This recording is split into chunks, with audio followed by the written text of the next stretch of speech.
The Irish people will only be free when they own everything from the plough to the stars.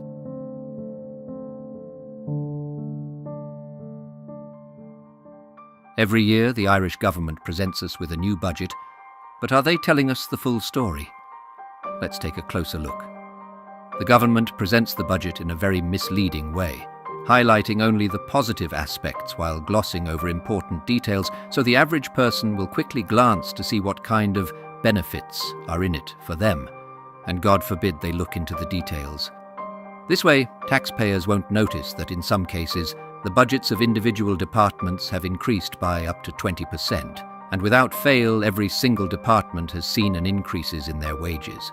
To be clear, the ruling class has decided that, for a job well done, they deserve a raise, which is clearly reflected in this budget. We really have to call this what it is, a poor value proposition.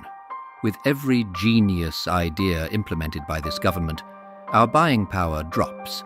We are required to work harder and longer for what is objectively less money.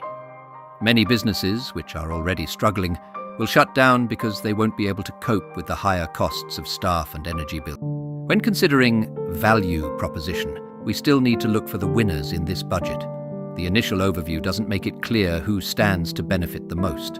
In terms of socio-economics, what do we get in exchange for our taxes? What does the government provide us?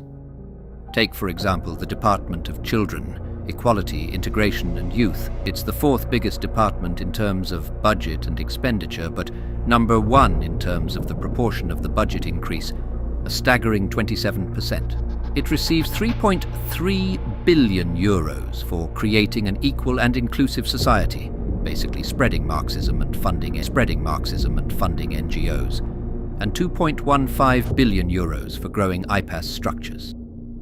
Compare this to other departments. Only 1 billion euros for food production continuity, 2.4 billion euros for our police force to keep our communities safe, and a mere 470 million euros for rural and community development, 4.7 billion euros for housing development, and 2.15 billion euros specifically for IPS structures. Repeat, 2.15 billion to look after 32,000 people, and 4.7 billion to look after 5 million people. And one more example for good measure.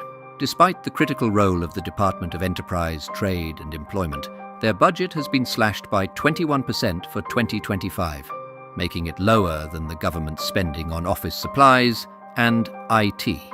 Even though they failed to meet key targets last year, their wages still increased by 11%. To put it in perspective, the entire budget for this department is half of what is allocated to IPAS, the system supporting international protection applicants. This raises an important question. Is the industrial immigration complex now Ireland's biggest industry? It certainly seems to be where the government's priorities lie. Something is seriously wrong here. And let's not forget the 810 million euros for the Department of International Cooperation, a government entity whose sole purpose is to give away our tax money to foreign nations.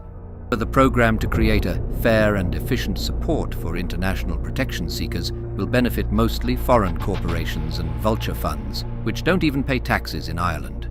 As the examples show, the Irish government is far more interested in helping everyone else but its own people. We are expected to pay for this and suffer all the economic and social consequences.